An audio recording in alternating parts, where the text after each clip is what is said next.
disoriented individual wakes up in an unfamiliar setting, confused about their identity and location.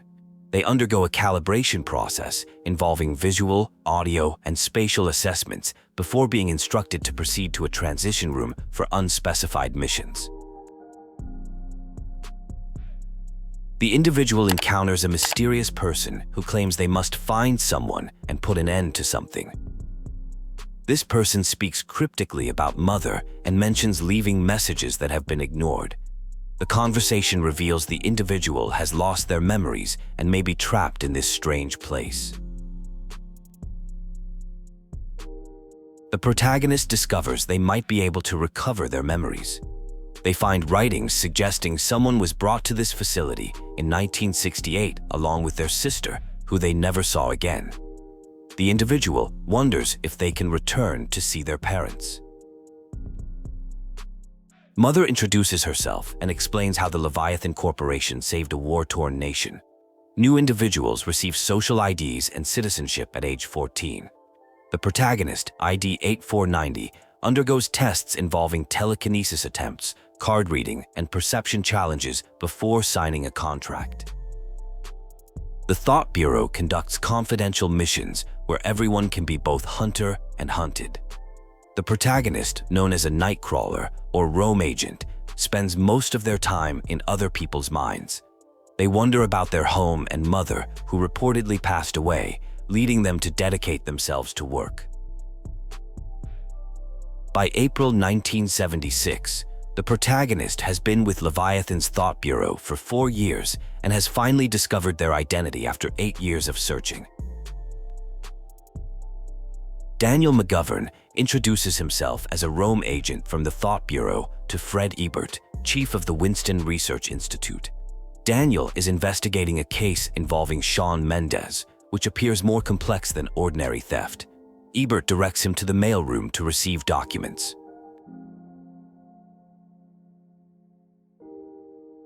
Daniel investigates the institute, finding a messy clerical office. He explores various areas including Shawn's workplace, noting inconsistencies like missing paintings, blocked doorways, and deliberate markings. After gathering evidence, he's instructed to interrogate the criminal who betrayed the company. After a disturbing encounter, Daniel suffers head pain, but manages to send the evidence via pneumatic tube. He attempts to return to the Thought Bureau while announcements declare Shawn Mendez has been arrested for treason.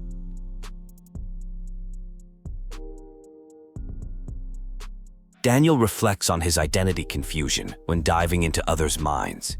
He undergoes a psychological assessment where he's tested on how he would respond to disturbing scenarios involving blood, bodies, and doppelgangers.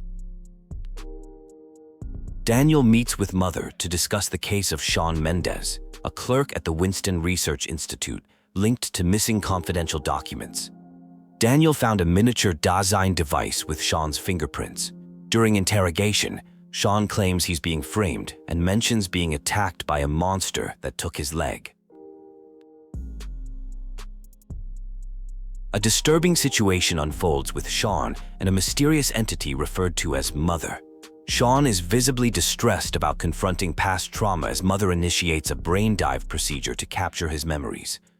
Despite his protests, the process begins with a countdown to synchronization, suggesting an invasive mental examination is taking place.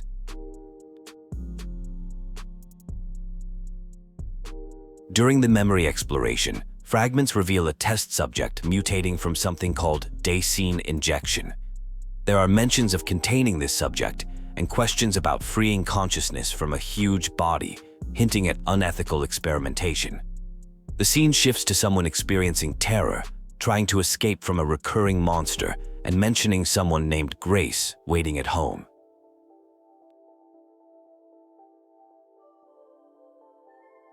An advertisement plays describing symptoms of exhaustion, depression, and mental fog. It promotes blue bottles containing SH507 as a solution from Leviathan Biotechnology.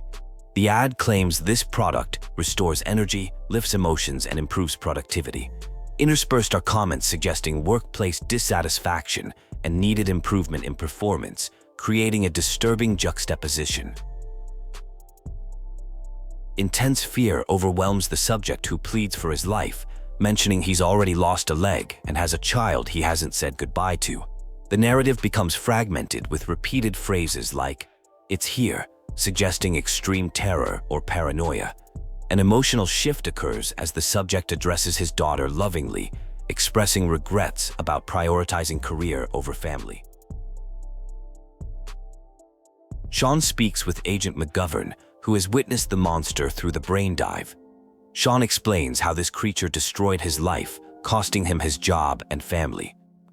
McGovern suggests the truth lies deeper in Sean's memories. They strike a deal. Sean will reveal everything about the monster if the Thought Bureau protects his child, Grace. Mother approves the protection request. A deeper memory reveals Sean as a lab technician testing Dacine's energy absorption properties. After completing his work, Sean discovers unauthorized Dacine research involving test subjects. His investigation leads to disturbing findings about bodies being delivered to cold storage and consciousness experiments. As Sean tries to uncover these secrets, something horrifying happens. The brain dive turns dangerous as Sean experiences irreversible brain damage. Agent McGovern desperately tries to terminate the connection, while Sean begs for protection and salvation. The scene shifts dramatically to reveal Daniel McGovern seemingly awakening from a dream where he imagined being a Thought Bureau agent. The boundaries between reality and illusion blur completely as a mysterious Agent Weiss appears.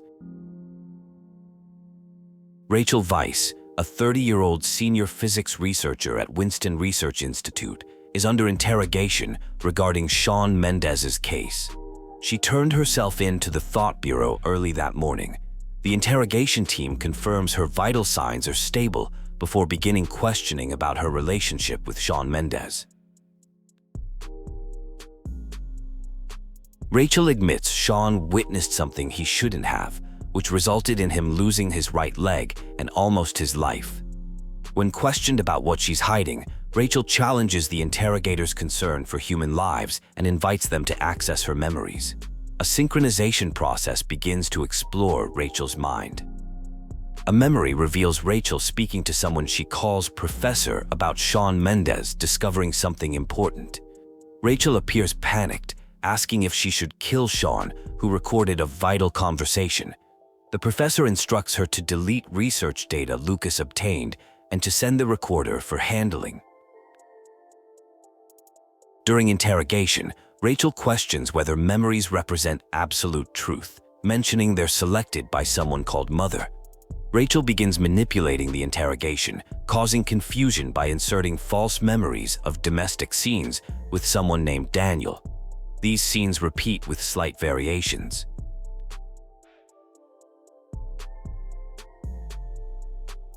The memory shifts to a voice urging Daniel to wake up and use a camera to take a picture of an eye, suggesting this would prevent someone from spying on him.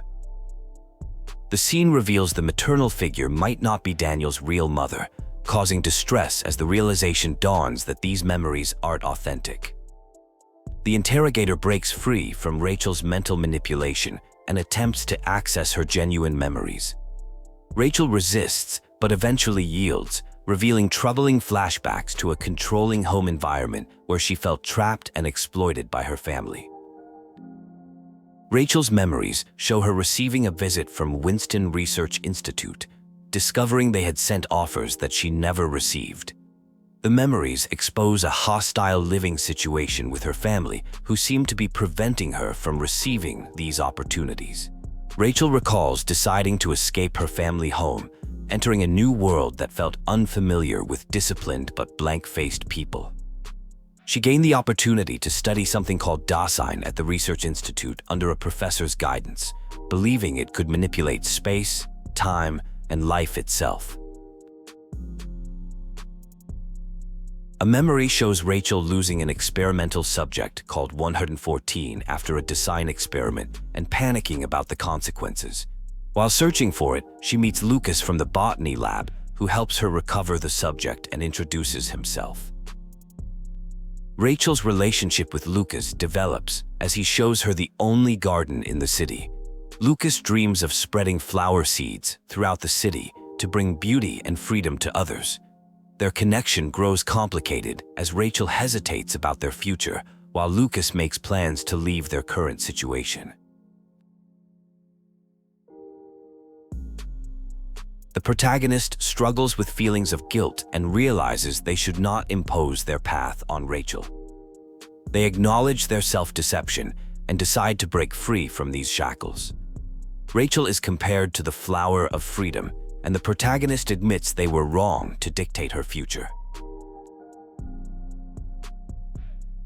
Lucas is reminded of his belief that seeds will fall on the best soil, reaching those living in sadness. When these seeds bloom, people will experience beauty and warmth.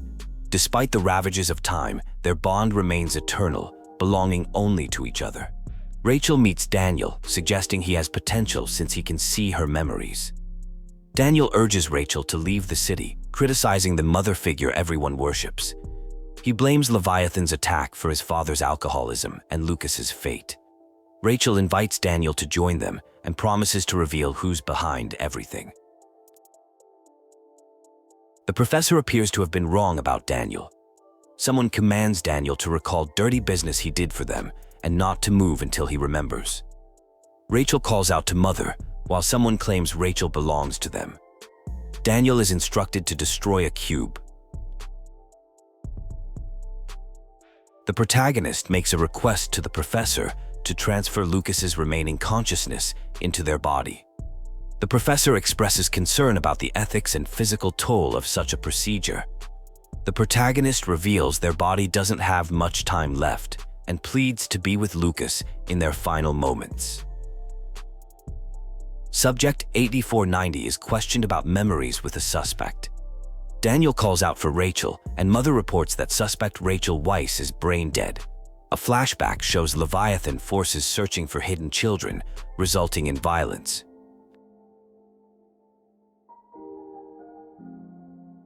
The protagonist discovers Fred Ebert is dead, suggesting the killer is the mastermind behind everything. Fred's death appears to conceal information. The protagonist respects Rachel's courage and independence, noting she trusted Fred and the professor enough to exchange final terms with them. A professor is identified in a photo labeled Gold Rush, a group of elite scientists connected to the company's origins. The protagonist questions why the professor would betray Leviathan and implicate them, acknowledging this puzzle remains unsolved. Daniel awakens in a lab where a man reveals himself to be Daniel's father. He explains that Daniel's memory has been manipulated by Leviathan, turning him into their executioner. The father intends to restore Daniel's lost memories about a plan involving Fred and an organization called Gold Rush. Daniel is reminded of his sister Lisa. Their family was separated after both children were infected by a dioxin leak. Lisa underwent changes, but Daniel's presence prevented her from losing control. The father has been working against those who destroyed their family and urges Daniel to protect his sister. The secret has been revealed. Mother is after Lisa's power and wants unlimited freedom. The key to this plan involves death, as Mother can only discover Lisa's secret when someone dies. This knowledge came after gaining control of Fred's brain.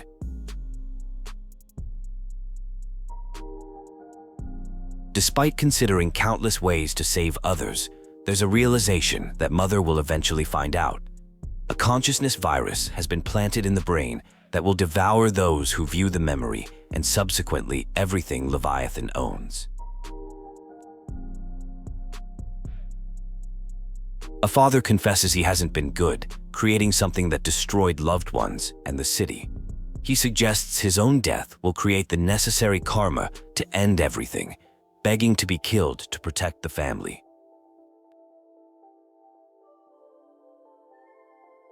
There's a promise to keep the secret safe with instructions to focus on what's ahead while leaving the rest to someone else. The narrative shifts dramatically when Lisa McGovern reveals herself as the voice in someone's head.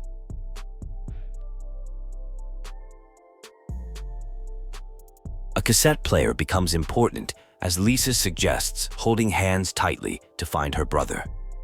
They enter what appears to be a hyperdimensional space tunnel with warnings about other things existing there.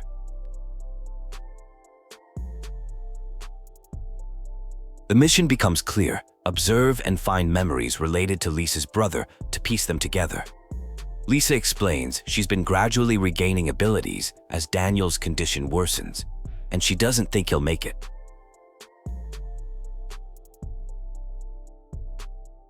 Lisa clarifies she's not actually a child, despite appearing as one.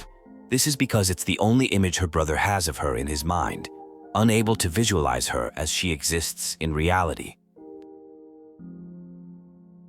Many childhood memories surface. A broken camera given by father, intended for world travels, but mostly used by Daniel during games of hide and seek, and a family photo representing both the happiest and last moment together. There's a stark warning about the consequences of failing to keep the secret: death in any time or space, past or future. The emotional weight increases as memories fade, and Daniel struggles to clearly see his parents. Daniel describes the world as a castle built from countless grains of sand, standing on a beach as black waves continuously erode it. The sand represents his memories, and the castle is the secret he has guarded his entire life.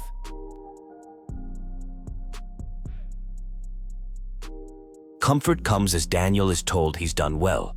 With reassurance, he'll see the secret again because he's not alone. The emotional reunion with Lisa culminates in a simple but powerful invitation. Let's go home, Daniel.